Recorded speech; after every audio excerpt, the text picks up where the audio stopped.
যেই জাহিলিয়াতের যুগের মধ্যে সৎ বলতে কি জিনিস ছিল না, সত্য বলতে কি জিনিস ছিল না, শুধু মিথ্যার অপকাণ্ড ছিল। যে সময় মিথ্যার মধ্যে মানুষ আশ্রয় নিয়েছিল, ওই সময় যেই সকল মুমিন বান্দারা ছিলেন, মুসলমানরা ছিলেন, আল্লাহ তাআলা তাদেরকে ইশারা করে জানিয়ে দেন। আল্লাহ তাআলা বলেন, ওয়ালতাকুম মিনকুম উম্মাতুন ইয়াদউনা ইলাল খায়রি ওয়া ইয়ামুরুনা বিল মা'রুফি ওয়া ইয়ানহাউনা আনিল মুনকার ওয়া উলাইকা হুমুল মুফলিহুন।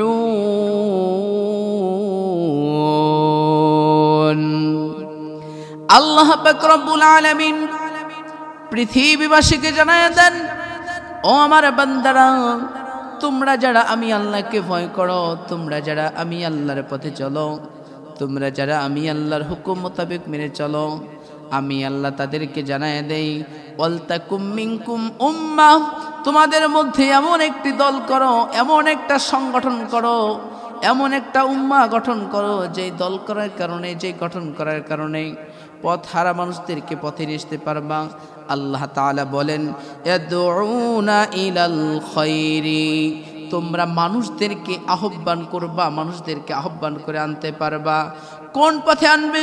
আল্লাহ পাক রব্বুল আলামিন तमाम पृथिवीर মানুষদেরকে জানায় দেয়া বলে, ও পৃথিবীর মানুষেরা, আল্লাহ পাক রব্বুল আলামিন স্পষ্ট ভাষায় বলে দিচ্ছেন যে তোমরা কোন পথে মানুষদেরকে নিয়ে আসবা। আল্লাহ তাআলা বলেন, ওয়া ইয়ামুরুনা বিল মা'রুফ, তোমরা মানুষদেরকে সত্যের পথে আহ্বান করো।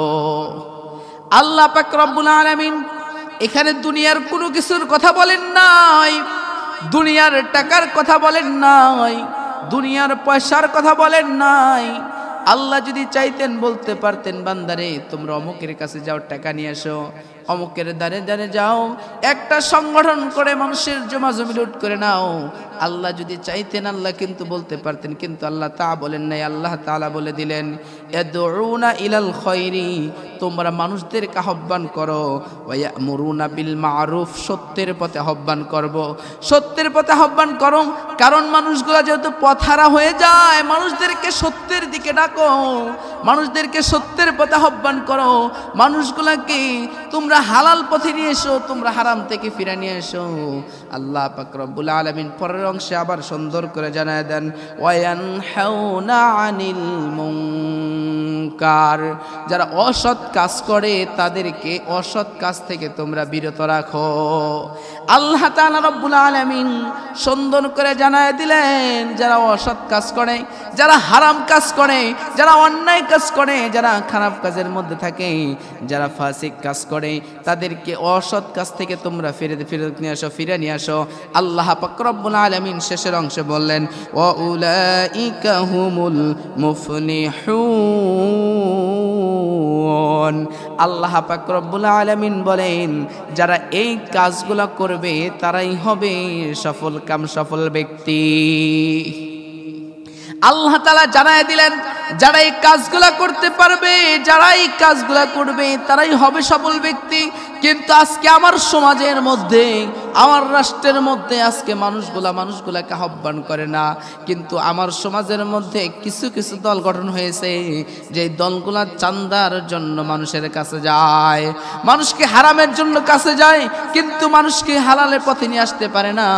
ও প্রিয় ভাইরা আমার, যদি আপনি অন্যায়ের পথে যান তাহলে কি হবেন শুনেন। আল্লাহ পাক রব্বুল আলামিন জানায় দেন, এই কাজগুলো শোনার পরে যদি আপনি না করেন, না বোঝেন, আল্লাহ পাক রব্বুল আলামিন আবার সুন্দর করে জানায় দিচ্ছেন, ওয়ালা তাকুনু কাল্লাযীনা তাফাররাকু ওয়া ইখতালাফু মিন বা'দি মা জাআহুমুল বাইয়িনাত ওয়া উলাইকা লাহুম আযাবুন আযীম।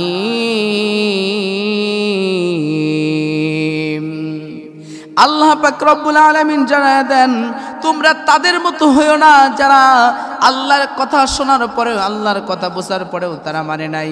তোমরা তাদের মতো নিষ্ঠুর হইও না, তোমরা তাদের মতো ভিন্ন দলের মতো বিভক্ত হইও না, তোমরা নিজের মধ্যে বিভেদ সৃষ্টি করো না, তোমরা অন্যায় কাজের মধ্যে যেও না, তোমরা নিজেদের মধ্যে মহাতন্ত্র সৃষ্টি করো না। আর যদি এই সবগুলা সৃষ্টি করো তোমাদের জন্য রয়েছে মহাবড় শাস্তির ব্যবস্থা। আল্লাহ পাক রব্বুল আলামিন কি সুন্দর করে জানিয়ে দিলেন, যদি বান্দা তোমরা একটা দল গঠন করে একটা সংগঠন করো, এই সংগঠন করে যদি মানুষকে তোমরা আহ্বান করো সত্যের পথে এবং মানুষকে আহ্বান করো অসৎ কাজ থেকে ফিরে আনতে, এবং যারা এই কাজগুলো করতে পারবে তারাই হবে সবল ব্যক্তি, আর যারা এই কাজগুলো করতে পারবে না তারা হবে ধ্বংসের মধ্যে, তারা হবে ধ্বংসের কাতারে। কিন্তু আজকে আমার দেশের মানুষেরা মানুষকে সৎ কথা বলতেই পারে না, সৎ কথা বলতেই পারে না, কারণ সৎ কথা বলতে গেলে নিজের পেটে ভাত থাকে না। ঠিক কিনা বলেন? ও মুসলিম কেরাম আমার, ও যুবক ভাইরা আমার, এই পৃথিবী থেকে একদিন চলে যাব, দুনিয়াতে সারা জীবন থাকবো না, একদিন চলে যাব।